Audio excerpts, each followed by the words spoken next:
ठाण्यामध्ये ठाकरेंची शिवसेना आणि मनसे एकत्र मोर्चा काढण्याची शक्यता आहे। नाशिकमधल्या मोर्चानंतर आता ठाण्यातही हा एकत्र मोर्चा काढण्याची तयारी सुरू आहे। ठाणे महानगरपालिकेचा कारभार, ठाणेकरांच्या समस्यांसंदर्भात हा एकत्र संयुक्त मोर्चा काढला जाईल असा अंदाज आहे। ठाकरेंची शिवसेना आणि मनसेची थोड्याच वेळात पत्रकार परिषद देखील होणार आहे। दोन ठाकरे बंधू एकत्र येण्याच्या चर्चा, संभाव्य युती या सगळ्यांच्या पार्श्वभूमीवर आजच्या पत्रकार परिषदेला महत्त्व आहे। कारण का या युतीचा नारळ ठाण्यातून फुटणार का अशी चर्चा सध्या रंगतेय। ठाणे आणि शिवसेना हे खूप जुनं नातं आहे आणि त्यासोबतच मनसेनं सुद्धा बऱ्यापैकी जम ठाण्यामध्ये आपला बसवलेला आहे।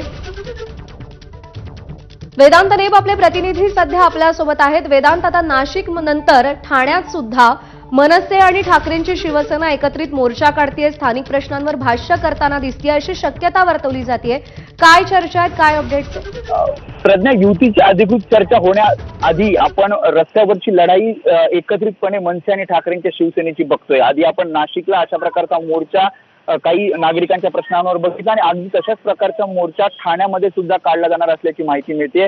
आज संयुक्त पत्रकार परिषद मनसे नेते अविनाश जाधव आणि ठाकरेंच्या शिवसेनेचे नेते ठाण्यातील राजन विचारे यांची असणार आहे। आपण बघितलं प्रभाग रचनेला आपण जी काही अंतिम झाली त्या प्रभाग रचनेला सुद्धा विरोध हा मनसे आणि ठाकरेंच्या शिवसेनेने केला होता। त्याशिवाय वाहतूक कोंडी असेल, पाण्याचे, कचऱ्याचे प्रश्न असेल, असे अनेक प्रश्न आहेत ज्या विषयावर खरं तर ठाणे महापालिकेच्या अधिकाऱ्यांना टार्गेट केलं जात आहे आणि या सगळ्या विरोधातच नागरिकांचा प्रश्न घेऊन हा मोर्चा काढला जाणार असल्याचं कळतंय। दुपारी 2 वाजता ही पत्रकार परिषद आहे आणि ज्यामध्ये मोर्चा मनसे आणि शिवसेना ठाकरे गटाकडनं एकत्रितरित्या काढला जाणार असल्याचं जाहीर केलं जाईल असं कळतंय।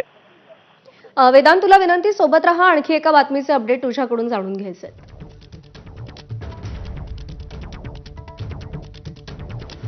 आणि एक महत्त्वाची अपडेट समोर येते आहे। गृहराज्यमंत्री योगेश कदम हे एकनाथ शिंदेंच्या भेटीला पोहोचलेत। घाळवळ प्रकरणाच्या आरोपानंतर मंत्री योगेश